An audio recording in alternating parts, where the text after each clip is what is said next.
From the very moment that Robert arrives back at the Peck farm, he talks about Rutland non-stop. The first words out of his mouth are, "Pinky won a blue ribbon, Papa," and Haven reminds him about his manners, in case he has forgotten to thank the tenors altogether. After thanks are extensively exchanged, father and son head inside, where Mrs. Peck is waiting with apple pie. From then until Mrs. Peck chases him to go to bed, Robert talks about Rutland non-stop. Now the expert on the place, he comments, "It's not so big. What sets you back is the noise," and even goes so far as to demonstrate how he handled Bib and Bob in the ring by walking around the kitchen 3 times.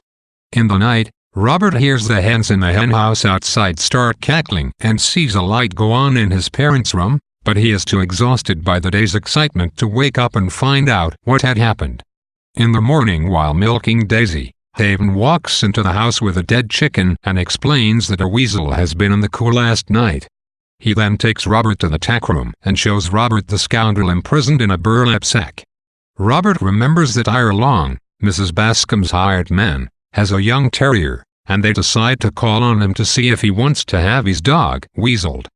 Later that afternoon, Ira rides up to the Peck farm in his wagon and hands Robert his terrier, whose name is Hussy. Ira introduces himself to Haven and tells him that he has not yet tried his young dog on a weasel. Robert then asks if weaseling dogs is merely done for sport or if there is a purpose to it. Haven explains that weaseling is a good thing because, once a dog has had a fight with a weasel, it will hunt down and kill any weasel that ever comes near its territory. Satisfied, Robert and the others head for the tack room, and, as soon as Hussy gets inside, she starts to shiver and the bag with the weasel inside starts to convulse.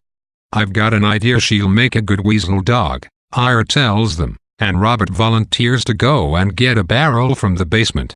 When everything is ready, Ira puts Hussy into the barrel, and Haven instructs Robert to slam the lid on and hold it tight after he dumps the weaseling on top. Robert does exactly as he is told, and as soon as the lid goes on, the barrel starts shaking so hard that Ira Long has to come over and help hold it upright. After a lot of screaming, thumping, and biting sounds, the barrel starts shaking, and Robert opens the lid. As soon as he does so, the dog lets out a cry that Robert will remember to his dying day. It was the kind of sound you hear and never want to hear again, as Robert describes it. The dog is alive, but just barely, and the weasel is torn to bits. Ira reaches in to take Hussy out, but she bares her teeth and bites him hard, tearing open his hand. Her front paw is almost completely gone, with only bits of bone still showing. "Kill her," Robert says, and when Ira responds in disbelief, he tells Ira that Hussy is dying and that the merciful thing to do would be to kill her. Ira remains unsure of what to do, and Haven replies that he will kill Hussy to put her out of her misery.